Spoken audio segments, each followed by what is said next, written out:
नमस्कार दोस्तों, आपका स्वागत है हमारे चैनल विचार वृद्धि पर। दोस्तों, इस बार 23 सितंबर 2023 को करीब 250 वर्षों बाद एक अद्भुत और शुभ संयुक्त बने जा रहा है, क्योंकि इस दिन राधा अष्टमी पर कृष्णा योग, अमृत सहयोग और साथ ही धन लक्ष्मी जैसे कई बड़े योग का निर्माण हो रहा है। और अगर आप इस दिन घर के इन कोनों में स्वस्तिक बना देते हैं तो इतना धन आएगा कि आप संभाल नहीं पाएंगे। साथ ही इससे आपके घर से बुरी शक्तियों का नाश हो जाएगा और कैसी भी आपकी मनोकामना हो वो तुरंत ही पूरी हो जाएगी। दोस्तों, किसी भी शुभ कर्म के पहले या किसी भी नई चीज के इस्तेमाल से पहले उसमें कुमकुम, सिंदूर या हल्दी का स्वस्तिक बनाने की प्रथम सदियों से चली आ रही है। ऐसा माना जाता है कि यह घर में खुशहाली लाने का एक आसान तरीका है। दोस्तों, स्वस्तिक मंगल ग्रह का प्रतीक माना जाता है। इसी वजह से घर में ऊर्जा, आक और जी स्थान पर यह शुभन बनाया जाता है। वह अपने आप ही ऊर्जा से भरपूर हो जाता है और हिंदू धर्म में इसे एक पवित्र प्रतीक माना जाता है जो सौभाग्य, समृद्धि और स्वास्थ्य से जुड़ा होता है। दोस्तों, इसे किसी भी शुभ कार्य से पहले बनाने के पीछे के कई ज्योतिष लाभ है और इसका महत्व भी है। यदि हम ज्योतिष की मान तो स्वास्थ्य का चिन्ह सौभा और सकारात्मक ऊर्जा का प्रतीक होता है। ऐसा माना जाता है कि किसी भी शुरू करने से पहले इस चिन्ह को बनाना सौभाग्य और अनुकूल परिणाम को आमंत्रित करता है।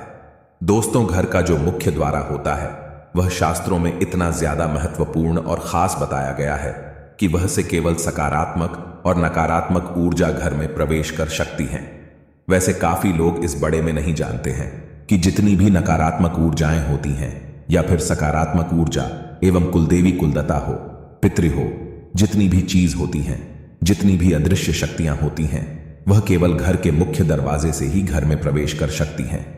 लेकिन काफी लोगों के घरों में ऐसा होता है कि इतनी नकारात्मक ऊर्जा का वास कर जाती है कि उनका अपने खुद के घर में मन नहीं लगता है और बिल्कुल ऐसा मन करता है कि घर से बिल्कुल किसी भी प्रकार से बाहर निकाला जाए। और यह चज भी काफी बार अच्छी होगी कि जब भी आप घर से बाहर रहते हैं उस समय तो आपका मन बिल्कुल ठीक रहता है, लेकिन जैसे ही घर में प्रवेश करते हैं इस प्रकार से लगता है कि ना जाने कितनी नकारात्मक शक्तियों ने आपको घर लिया है और तुरंत ही बहुत ज्यादा घबराहट, बेचैनी हो जाती है। काफी लोग उनके बारे में बताते भी हैं और पूछते भी हैं।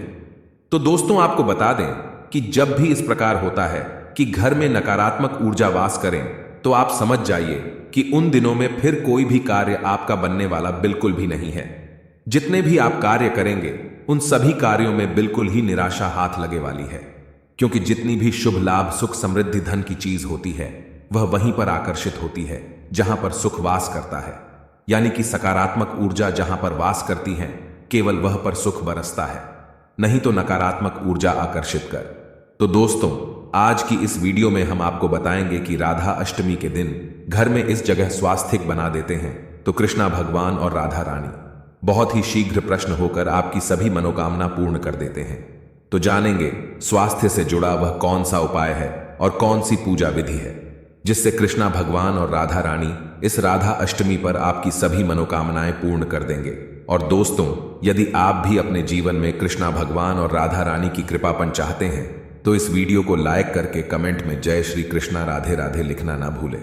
दोस्तों, अब आपको यह भी बता दें कि काफी घरों में ऐसा होता है कि पितरों के कारण भी कष्ट होते हैं, क्योंकि अगर पितृ प्रश्न नहीं होते हैं या फिर पितृ अगर संतुष्ट ना हो तो ऐसे घर में हमेशा ही लगातार संकट घर के रखना है। कहानी ना कहानी से परेशानी उत्पन्न होती रहती। जितने भी मेहनत लोग करते हैं उन्हें उनकी मेहनत का लाभ मिल ही नहीं पाता है। इसीलिए कहा जाता है कि पितरों का साथ होना बेहद आवश्यक होता है। जी भी व्यक्ति पर पितरों का हाथ होता है तो ऐसा व्यक्ति कभी भी निराशा को अपने जीवन में नहीं देखता है। चाहे उसके जीवन में कितना भी कष्ट हो, पिता उसके सभी संकट को ढाल की तरह अपने ऊपर ले लेते हैं। इतना ज्यादा महत्वपूर्ण पितरों को बताया गया है कि पितरों का जो स्थान होता है वो घर का मुख्य द्वार होता है। घर के मुख्य द्वार पर जो ऊपर वाला स्थान होता है वहीं पर पितृ और कुलदेवी कुलदेवता वास करते हैं। जी, घर के पितृ श्रांग नहीं होते हैं या फिर कुलदेवी कुलदेवता स्ट्रांग नहीं होते हैं तो उसे घर में हमेशा ही नकारात्मक ऊर्जा वास करती है, और जहां पर नकारात्मक ऊर्जा निवास करती है वहां पर घर के सभी लोगों में आपस में इस तरह से लड़ाई होती है, इस तरह से युद्ध होता है कि जैसे पता नहीं कितने बड़े दुश्मन हो। तो आपको यह भी बता दे, यह भी चीज केवल नकारात्मक ऊर्जाओं के कारण होती है।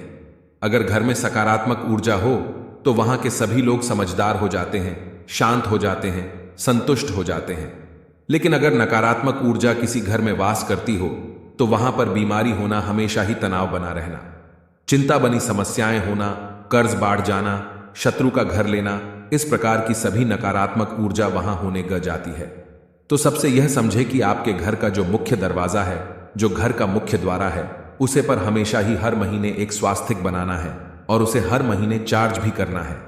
काफी लोग तो ऐसे होते हैं कि साल में कभी 5 साल में एक बार स्वास्तिक बनाकर उसे कई सालों के लिए फिर भूल जाते हैं, और जबकि इस बात पर ध्यान ही नहीं देते हैं कि घर का मुख्य द्वारा सबसे ज्यादा मुख्य है, तभी तो उसे मुख्य कहा जाता है। तो आप इस बात का ध्यान रखें कि स्वास्तिक को हर महीने आपको रिचार्ज करना है। स्वास्तिक के बड़े ही ज्यादा लाभ होते हैं, और इसकी जितनी भी डंडियां होती है, जो इसके लेग्स होते हैं, इसमें जो स्पेस होता है, वह सभी चीज तंत्र को दर्शाते हैं। स्वास्थ्य एक प्रकार से यंत्र होता है जो सुख को आकर्षित करता है। सुख वैभव सभी चीजों को आकर्षित करने के लिए यह एक यंत्र होता है।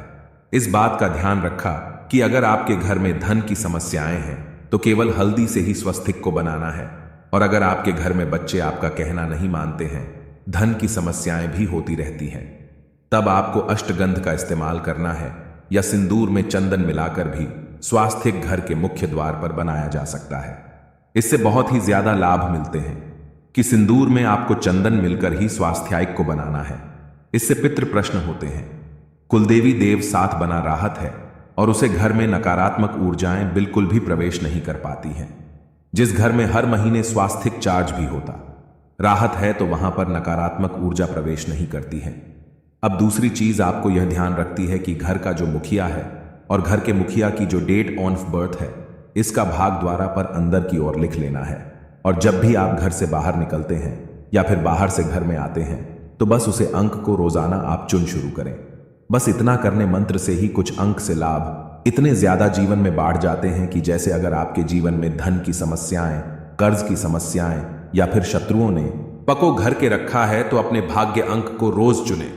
मंत्र से ही उसे अंक से आपको इतनी शक्तियां प्राप्त होती हैं कि जो जीवन के कष्ट है वह आपके समाप्त हो जाते हैं। अब आपको यह करना किस प्रकार है, यह भी आप जान ले। दोस्तों, आपको अपनी जन्म तिथि को, यानी कि मथ को, ढट को, एर को, तीनों चीजों को एक साथ कैलकुलेटर में प्लस कर देना है। 4 अंकों का डिजिट निकालिएगा, फिर चारों अंकों को भी अलग अलग करके प्लस कर देना है। बस सिंगल डिजिट आपको निकालनी है। जब तक सिंगल डिजिट नहीं निकाल जाती है, तब तक सभी अंकों को एक दूसरे से प्लस करते जाना। 1 से 9 के बीच में तो बस वही आपका भाग्य अंक है। इस अंक को अपने घर के मुख्य द्वारा पर इस प्रकार से लिख ले कि घर से बाहर जाते समय इसको छुए, और जब बाहर से अंदर आए तब भी इसको रोज छुए। अब जो घर की और लोग वो अपने लिए भी करना चाहते हैं, तो वह अपने अलग अलग कमरे में या किसी भी कागज पर लाल पेन से या फिर लाल स्केच पेन से अपने भाग्य अंक को लिख सकते हैं, या फिर जहां पर आप सोते हैं बस वहीं पर छोटा सा आप अपना भाग्यांक लिख कर रख ले और उसको छूना शुरू करें। इतना मंत्र से नसीब बहुत ज्यादा बलवान बनता है, और अगर आप अपने भाग्यांक के संपर्क में रहते हैं, यानी कि अपनी सराउंड को अपने भाग्य के अनुसार बनाते हैं, तो जीवन में सफलता निश्चित ही आई होगी। अब आप यह कि भाग्य केवल एक डिजिटल नंबर या कोई एक अंक नहीं है, बल्कि यह चीज आपके घर की अदृश्य शक्तियों को दर्शाती है। यानी कि इस भाग्यांक में आपने जन्म लिया है, तो इस प्रकार से आप अपने भाग्यांक की जो एंगेल है उससे संपर्क में जुड़ जाते हैं, और वहीं से आपको ही लिंक प्राप्त होती है। आपको यह भी बता दें कि जितने भी अदृश्य शक्तियां होती हैं, जितने भी सकारात्मक शक्तियां होती हैं, वह एक प्रकार से एंगल ही कहा जाती है। यानी कि यह ज्यादा अच्छे होते हैं कि बस केवल आपकी मदद करना चाहते हैं। अगर आप किसी भी तरह से उनसे संपर्क बनाना जान जाते हैं, तो चाहे आप उन्हें फिर कुछ भी कहे, निश्चित ही आपके कार्य को करते हैं। बल्कि सकारात्मक ऊर्जा का कार्य केवल इतना ही है कि वह उसे व्यक्ति की मदद करें जो केवल दुख में होता है, परेशानी में होता है, जो भी जीवन में संकट हो। अगर वह उन अदृश्य शक्तियों से संपर्क बना लेट है, तो उसे निश्चित ही सहायता, सफलता प्राप्त होती है। यानी कि हर तरह से बस वह आपकी मदद करना चाहते हैं। इसी प्रकार से नकारात्मक ऊर्जा जो होती है, वो केवल जीवन से सुख को खाना चाहती है, दुख देना चाहती है, कष्ट देना चाहती हैं। तो जो नकारात्मक ऊर्जा होती है, उससे तो लोग संपर्क बना लेते हैं कर करके, गलत चीजों को करके, गगत करके। लेकिन उन्हें इस बड़े में जानकारी नहीं होती है कि सकारात्मक ऊर्जा से किस प्रकार संपर्क बनाया जाता है। तो आपको यह भी बता दें कि अगर आप दूसरों के लिए चाहे कोई आपका शत्रु भी हो, उनके लिए भी अच्छा सोचते हैं, केवल अच्छा ही बोलते हैं, सबको केवल यही कहते हैं कि कल्याण हो, सबको आशीर्वाद देते हैं, तो बी आपकी सकारात्मक ऊर्जा ने घेरा बनाकर आपको घर लिया है और कोई भी कष्ट आपके जीवन में बिल्कुल भी नहीं। ए शक्ति है और यह बात बिल्कुल तंत्र से सिद्ध है। और अगर आप इस चीज को करके देखेंगे कि जब भी आपको कोई बड़ा बोले, बस अपने मन से आपको किसी के लिए बुरा नहीं बोलना है, बुरा नहीं सोचना है, कुछ भी गलत या नकारात्मक आपको अपने मन में नहीं लेकर आना है। बस केवल इतना 4 दिन आप खुद करके देखें, 5वें दिन आप खुद समझ जाएंगे कि कितनी ज्यादा बड़ी बात इस वीडियो में आपको पता चल गई है। क्योंकि जैसे ही आप दूसरों का भला सोचने लगेंगे, कल्याण सोचने लगेंगे, किसी के बारे में बुरा नहीं बोलेंगे, किसी को गलत नहीं कहेंगे और ना ही किसी के बारे में गलत करने की सोचेंगे, तो बस उसी समय से सकारात्मक ऊर्जा सेवक की तरह आपके कार्य करती हैं। जो भी आप चाहते हैं वह आपको लाकर देती हैं और किसी ना किसी रूप से आपको यह भी संकेत देती है कि हम आपके आसपास हैं। इस बारे में और भी ज्यादा विस्तार से जानेंगे कि किस प्रकार सकारात्मक ऊर्जा संकेत देती है, किस प्रकार उनसे बात की जा सकती है और किस प्रकार से वह स्वप्न में भी आई है। क्योंकि जैसा कि आप जानते हैं कि नकारात्मक ऊर्जा घबराहट देकर, परेशानी, कष्ट देकर दर्शाती है कि नकारात्मक ऊर्जा आपके आसपास घूम रही है। इस प्रकार से सकारात्मक ऊर्जा भी संकेत देती है, बल्कि नकारात्मक ऊर्जा से ज्यादा स्ट्रांग संकेत देती है, जो बड़ी आसानी से समझ भी आ जाती है। दोस्तों, अब हम आपको राधा अष्टमी के दिन किए जाने वाले कुछ उपाय के बारे में जानकारी देने वाले हैं।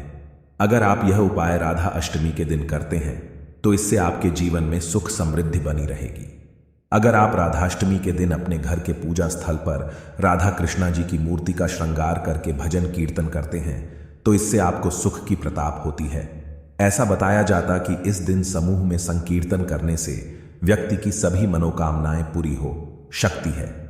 ज्योतिष शास्त्र के अनुसार राधा अष्टमी के दिन श्री विष्णु सहस्त्र नाम का पाठ अवश्य करना चाहिए, परंतु आपको इस बात का ध्यान रखना होगा कि इस पाठ का आपको तभी फल मिल पाएगा जब आप इसके साथ साथ श्री सूक्त का पाठ करेंगे, क्योंकि यह दोनों भगवान विष्णु और माता लक्ष्मी जी को प्रश्न करती है। राधा अष्टमी के दिन गीता का पाठ करना शुभ माना गया है, क्योंकि गीता में ज्ञान की बातें बताई गई हैं जो व्यक्ति का सही मार्गदर्शन करती है, इसके साथ ही भगवान प्राप्त होती है।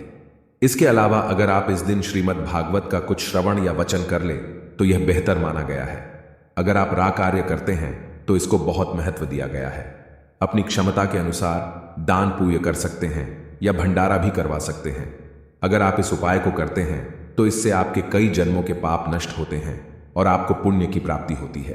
तो दोस्तों, यह थी राधा अष्टमी से जुड़ी संपूर्ण जानकारी। आशा करते हैं आपको पसंद आई होगी। दोस्तों, अगर आप भी अपने जीवन में भगवान श्री कृष्णा और राधा रानी की कृपा बनी चाहते हैं तो इस वीडियो को लाइक करके कमेंट में जय श्री कृष्णा राधे राधे लिखना ना भूलें। साथ ही चैनल को जरूर सब्सक्राइब कर लें। धन्यवाद और कमेंट बॉक्स में श्री शिवाय नमस्तुभ्यम जरूर लिखें।